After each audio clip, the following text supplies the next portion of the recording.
Welcome guys, जे clone job channel में आपका बहुत बहुत स्वागत है। आज के इस वीडियो में हम डिस्कस करने वाले हैं केमिस्ट्री से रिलेटेड क्वेश्चंस। ठीक है, सो गाइज अगर आपने चैनल को सब्सक्राइब नहीं किया तो प्लीज़ सब्सक्राइब कर लीजिए ताकि इसी प्रकार की नॉलेजेबल वीडियो आपको मिलती रहे।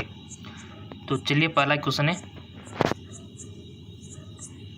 जब फिनोल जस्ता धूल से आश्रित होता है तो ये क्या देता है? When phenol is distilled with zinc dust is give. तो यहाँ पर चार ऑप्शन दिए हुए, टोलुइन, बेंजीन, बेंजिल्डिहाइड और बेंजोक्विनोन। गाइज ऐसे क्वेश्चन आपके बीएस नर्सिंग एंट्रेंस एग्जाम में अक्सर बनते हैं, तो आप यहाँ से तैयारी कर सकते हो। ठीक है, हाँ जी बिल्कुल। जब फिनोल जस्ता धूल से आश्रित होता है तो ये क्या देता है? तो आपने वन ऑप्शन सेलेक्ट कर लेना है। उसके बाद जो आंसर आपको दिखेगा उसे मैच करवा लेना। अगर सही है तो बहुत बहुत धन्यवाद, अगर गलत है तो अपने आप को आप पनिशमेंट दे सकते हो, कि कोई भी सज़ा दे सकते हो पनिशमेंट, कि वीडियो को 2 से 5 बार देखना है। ठीक है, इस प्रकार की पनिशमेंट आप दे सकते हो। सो गाइज इसका राइट ऑप्शन हो जाएगा बेंजीन। ठीक है, जब फिनोल जस्ता से आश्रित होता है तो ये देता है बेंजीन। चलते आगे की ओर। अगला सवाल है, गैस स्थिरांक आर स्थिर है, यानी कि the gas constant R is constant. तो ये चार ऑप्शन आपके सामने है, न तो आदर्श गैस के लिए और नहीं वास्तविक गैस के लिए, आदर्श और वास्तविक गैस के दोनों के लिए, केवल वास्तविक गैस के लिए, केवल आदर्श गैस के लिए। गैस स्थिरांक आर स्थिर है, किसके लिए स्थिर है? कांस्टेंट किसके लिए है? टिक लगा दिया होगा आपने। तो इसका राइट ऑप्शन हो जाएगा गाइज आपका केवल आदर्श गैस के लिए ही ये गैस स्थिरांक आर है। ठीक है, और गाइज अगर आपने फिजिक्स का भी मैं करवा चुका हूँ, नीचे डिस्क्रिप्शन लिंक दे दूंगा भौतिक विज्ञान का, उसको भी जाके देख लेना, हम करवा चुके। इसमें हम रसायन विज्ञान का देख रहे। ठीक है,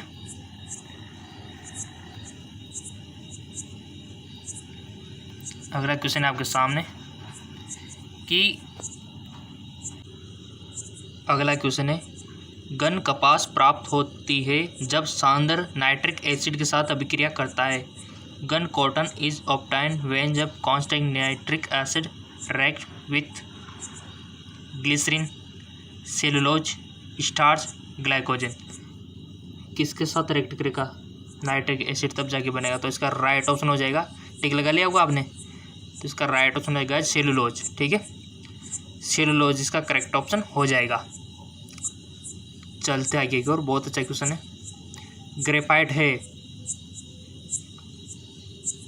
इसके लिए चार ऑप्शन आपके सामने दिए हुए हैं। ग्रेफाइट इज विद्युत का बुरा चालक, यानी कि bad conductor of electricity, bad conductor of heat, good insulator, या फिर good insulator of heat.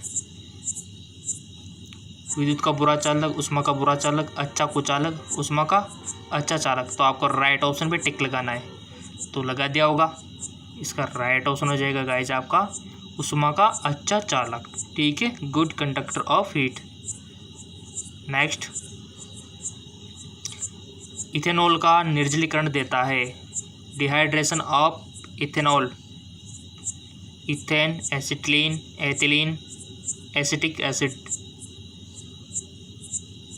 So guys इसका करेक्ट ऑप्शन हो जाएगा आपका एथिलीन। ठीक है, यानी कि एथेनॉल का निर्जलीकरण जो देता है एथिलीन देता है। बहुत अच्छे क्वेश्चन है गाइज, ऐसे क्वेश्चन आपके एंट्रेंस एग्जाम में बनते हैं। तो यहाँ पर अगला क्वेश्चन है,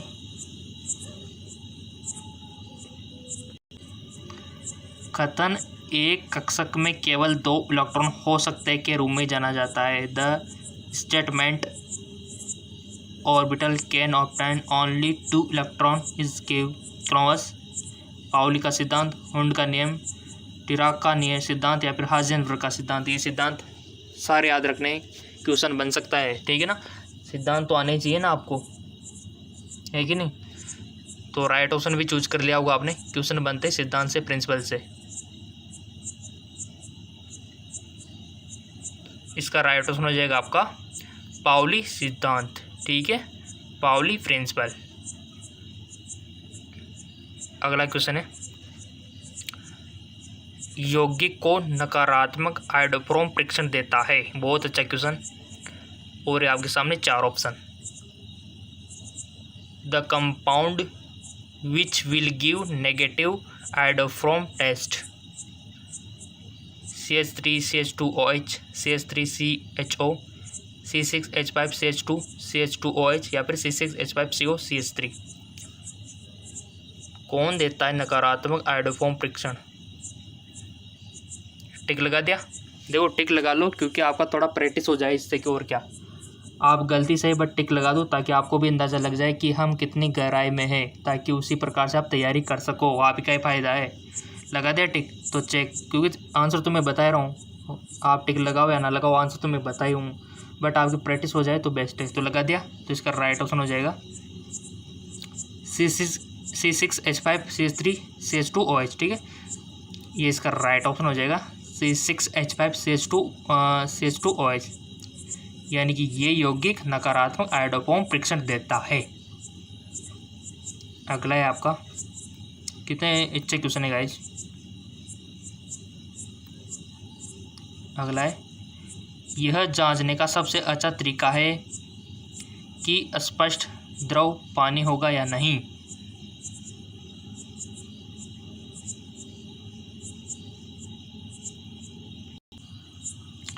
लिटमस पेपर मिलाए, द्रव को सूंघने, द्रव का स्वाद ले, निर्जले कॉपर सल्फेट मिलाए। तो इसका राइट ऑप्शन क्या होगा? The best method to test whether a clear liquid is water will be. तो इसका राइट ऑप्शन हो जाएगा आपका निर्जले कॉपर सल्फेट मिलाए और रंग परिवर्तन के लिए देखे। अगला क्वेश्चन है, एल्यूमिनियम का निष्कर्षण किससे होता है? Aluminium is extract from magnetite, alumina, bauxite, haematite. बहुत अच्छा क्वेश्चन है। एल्यूमिनियम का निष्कर्षण किससे होता है? तो इसका राइट ऑप्शन हो जाएगा आपका बॉक्साइड। ठीक है, बॉक्साइड से होता है। अगला क्वेश्चन है,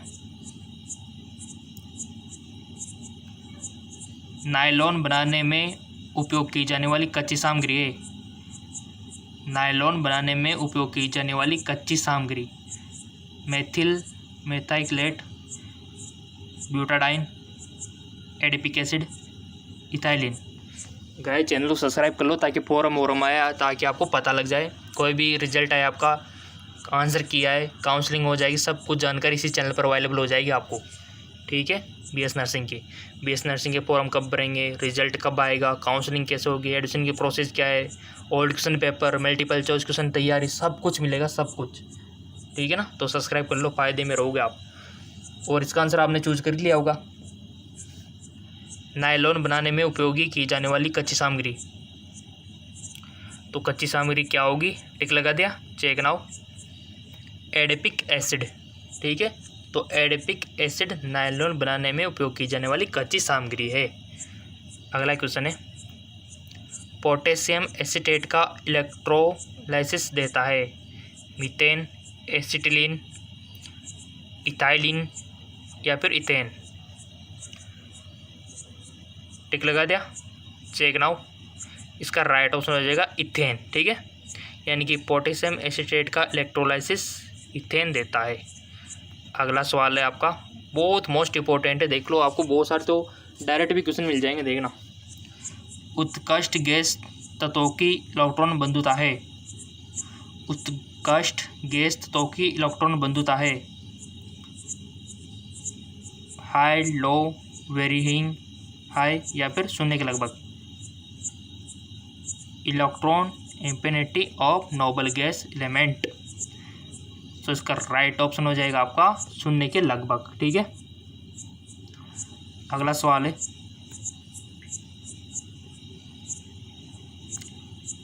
आपको बताना है सूत्र Cl3CCH वाले यौगिक का IUPAC नाम आपको बताना है, और IUPAC नाम तो IUPAC नाम तो सारे याद रखने हैं आपको। ठीक है, क्वेश्चन कहीं से भी बन सकता है, IUPAC नाम आपको याद रखने हैं।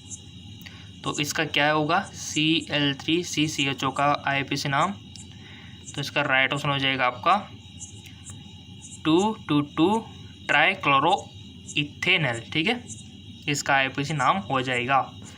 अगला सवाल है आपका, रेडियम द्वारा कौन सी किरणों को उत्सर्जित नहीं किया जाता, यानी कि कौन सी किरणें उत्सर्जित की जाती है आपको पता होगा तो आप इजीली इसको सही कर दोगे। Which rays are not emitted by radium. तो ऑप्शन ए आपके सामने X, alpha, beta, gamma, X, ठीक है। तो इसका राइट ऑप्शन आपने चूज कर लिया होगा, तो इसका राइट ऑप्शन हो जाएगा आपका एक्स किरणें। यानी कि गाइस ये जो रेडियम है ना, इससे अल्फा भी होती है, गामा भी होती है, और अल्फा भी होता है, बीटा भी होता है और गामा भी होती है, ठीक है। ये तीनों तो रेडियम से उत्सर्जित होती है, बट एक्स किरणें नहीं होती है, ठीक है। तो हमारा राइट ऑप्शन क्या हो गया, एक्स किरणें। क्वेश्चन पे थोड़ा ध्यान दिया करो कि क्या पूछा है, बहुत सारे एक्साइटेड होके गलत कर देते हैं, बट आपको ये नहीं करना है, ठीक है। और सबसे बेस्ट चैनल है गाइस, सारी जानकारी इसी चैनल पर मिल जाएगी आपको। चलते आगे और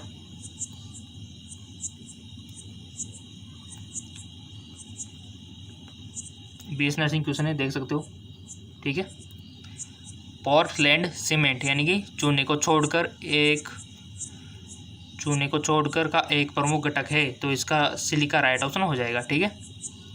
पोर्टलैंड सीमेंट चूने को छोड़कर एक प्रमुख घटक है सिलिका। बहुत अच्छे क्वेश्चन है, लाइक तो बनता ही है, क्योंकि आपको मिलते रहे बाद में भी ये लाइक आए तो, कि है कि नहीं। किस अयस्क का झाग प्लावन विधि से सांद्रण होता है। झाग प्लावन विधियाँ तो सारी रखनी है आपको, दांतों की, ठीक है। Which ore is concentrate by flotation method. क्लोरिस अयस्क, हेमाटाइट अयस्क, सल्फाइड अयस्क, बॉक्साइड अयस्क। सो इसका राइट ऑप्शन हो जाएगा, टिक लगा लो आप गाइस, गलती से ही बट टिक लगा लो, आपकी प्रैक्टिस अच्छी होगी। लगा दिया, तो इसका राइट ऑप्शन हो जाएगा सल्फाइड अयस्क, ठीक है। ताकि वीडियो खत्म होते आप एनालिसिस कर सको कि कितने हमने गलत किए और कितने सही थे, ठीक है। इसलिए टिक लगाना जरूरी है पहले। सल्फाइड अयस्क, किस अयस्क का झाग प्लावन विधि से सांद्रण किया जाता है, सल्फाइड अयस्क का। अगला है आपका, निम्नलिखित गैसों में से कौन सी एक परमाणु अवस्था में मौजूद होता है, nitrogen, helium, carbon dioxide, oxygen. Which of the flowing gas exist in the monoatomic state. तो इसका राइट ऑप्शन आपको बताना है। एक परमाणु अवस्था में मौजूद है nitrogen, helium, carbon dioxide, oxygen, तो इसका राइट ऑप्शन हो जाएगा आपका हीलियम, ठीक है, जो कि एक परमाणु अवस्था में मौजूद है। अगला सवाल है, कितने इजी क्वेश्चन है गाइस, अगर पढ़ोगे तो सब इजी है, ठीक है। निम्न में से कौन पानी में सबसे अधिक घुलनशील है, AgCl, AgI, Ag2S या फिर आपका AgBr। सबसे ज़्यादा घुलनशील पानी में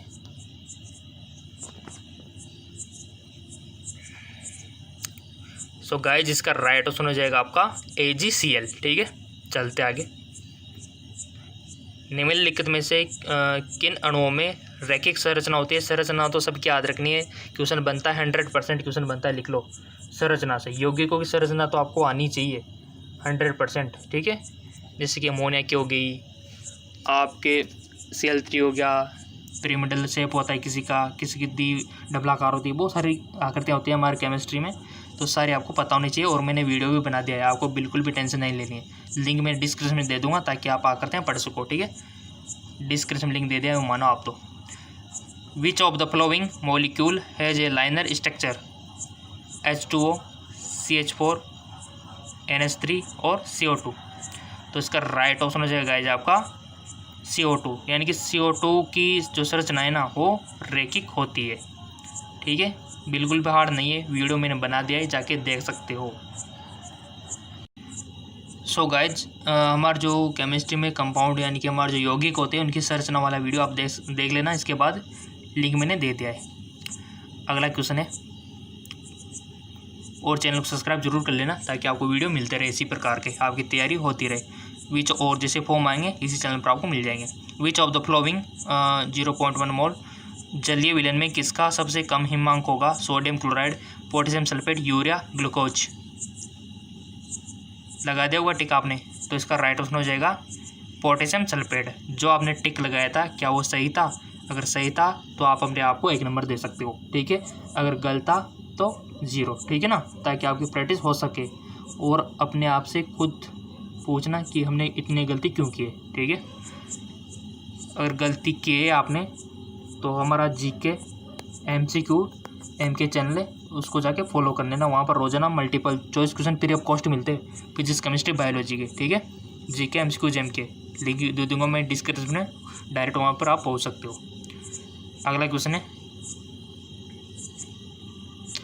निम्नलिखित में से कौन सा जेली विलियन इलेक्ट्रिक प्रवाह का संचालन करेगा? विच of the flowing equation solution will conduct electrical current? Sugar, glycerol, HCl यानी कि हाइड्रोक्लोरिक एसिड या फिर शुद्ध वाटर? तो इसका राइट ऑप्शन हो जाएगा गाइस आपका हाइड्रोक्लोरिक एसिड। अगला है आपका सवाल, निम्नलिखित में से कौन सा एक अणुसंख्यक गुणधर्म है? हिमांक, गलनांक, कवनांक, हिमांक में अवनमन। कौन सा एक अणुसंख्यक गुणधर्म में? Which of the following is colligative property?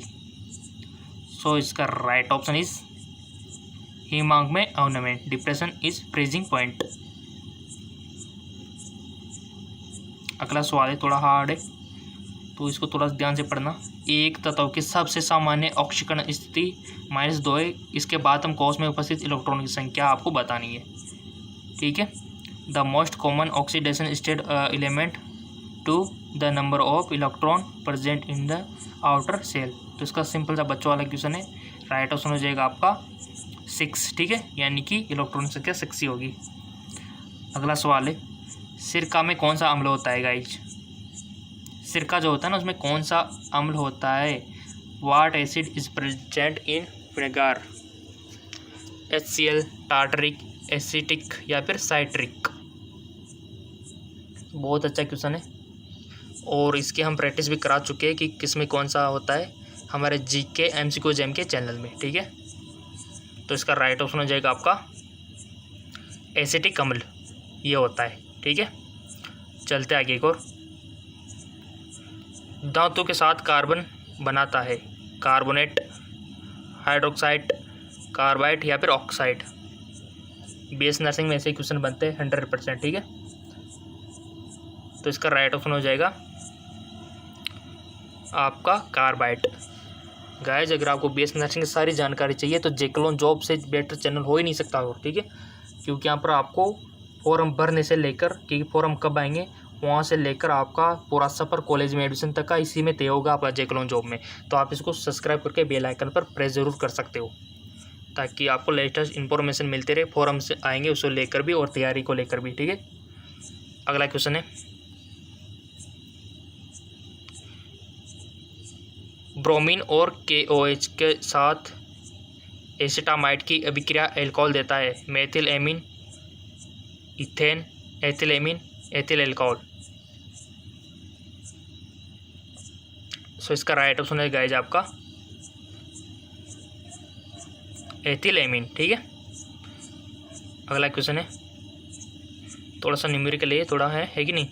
पूर्ण वियोजन मानते हुए 0.001 MnAOH विलेन का pH बराबर है? तो इसका राइट ऑप्शन हो जाएगा आपका 12, ठीक है, 12। इसका न्यूमेरिकल आप पहले रब में करना, उसके बाद इसका आंसर देखना। नेक्स्ट है आपका, न्यूमेरिकल से बनते 2-4 क्वेश्चन। तो तनु HCl की कुछ बूंदों को ताज़ा अक्षेपित फेरिक हाइड्रोक्लोराइड के साथ मिलाने पर एक लाल रंग का क्लोराइडिन विलेन प्राप्त होता है। इस घटना के रूप में जाना जाता है? डायलिसिस, पेप्टिजाइजेशन, विघटन या फिर रक्सी? तो इसका राइट ऑप्शन हो जाएगा गाइस आपका पेप्टिकरण। अगला सवाल है, कमरे के तापमान पर फॉर्मेल्डिहाइड है? इनमें से कोई नहीं। गैस, द्रव, ठोस? At the room temperature formaldehyde is? Tick लगा दिया, चेक नाउ। इसका राइट ऑप्शन हो जाएगा गाइस आपका गैस। अगला क्वेश्चन है, बेकिंग सोडा है क्या है? उसका सूत्र क्या है बेकिंग सोडे का? आपके घरों में भी हो जाता है बेकिंग सोडा, तो उसका सूत्र आपको बताना है और इसका रासायनिक नाम भी, ठीक है। सो सिंपल सी बात है, इसका राइट ऑप्शन हो जाएगा आपका, यहाँ पर दिया हुआ है NaHCO3 Na2SO2 10H2O Na2SO4 Na2CO3, तो इसका राइट ऑप्शन है NaHCO3, ठीक है, यानी कि सोडियम बाइकार्बोनेट इसको बोलते हैं NaHCO3। इसी प्रकार आपको धोने का सोडा, जितने भी सोडे हैं उन सबको याद रखना है, प्लास्टर ऑफ पेरिस है ना, यहाँ से भी क्वेश्चन बनता है आपके। तो गाइज यहाँ पर 30 क्वेश्चन हमने डिस्कस किए, 30 क्वेश्चन। अब ईमानदार से बताना आपके कितने क्वेश्चन सही थे, क्योंकि मैंने आपसे पहले बोला था कि आपको टिक लगाना है। तो जिन्होंने सही से टिक लगाए, कितने पे सही लगाया आपने 30 में से, क्या आपके 30 में से 25 सही है, 20 सही है, आपको बताना है कमेंट करके, ठीक है। अगर जिसके कम है, यानी कि मान लो यहाँ आपके गाइज थोड़ा सा 75% तो रिजल्ट रहना चाहिए ना 30 में से, और जिसका नहीं है तो इसी वीडियो को 2 से 3 बार देख लो, ठीक है। और रोज़ाना मल्टीपल चॉइस क्वेश्चन पाने के लिए GK MCQ MK चैनल, ठीक है, उसको जाके फॉलो कर सकते हो, लिंक नीचे डिस्क्रिप्शन में मैंने दे दिया है, ठीक है। इस चैनल पर जैसे आपके फॉर्म आएंगे वो उसकी जानकारी अवेलेबल हो जाएगी, जैसे आपका रिजल्ट आएगा, काउंसलिंग, सारी स्टेप्स इसी चैनल पर आपको मिलेगी, ठीक है, BS नर्सिंग से रिलेटेड सारी जानकारी। तो इसको सब्सक्राइब करके बेल आइकन पर प्रेस कर लीजिए। और अगर आप तैयारी और ज़्यादा करना चाहते हैं तो नीचे डिस्क्रिप्शन लिंक दिया हुआ है, उस चैनल को जाके फॉलो कर लीजिए। ओके, धन्यवाद।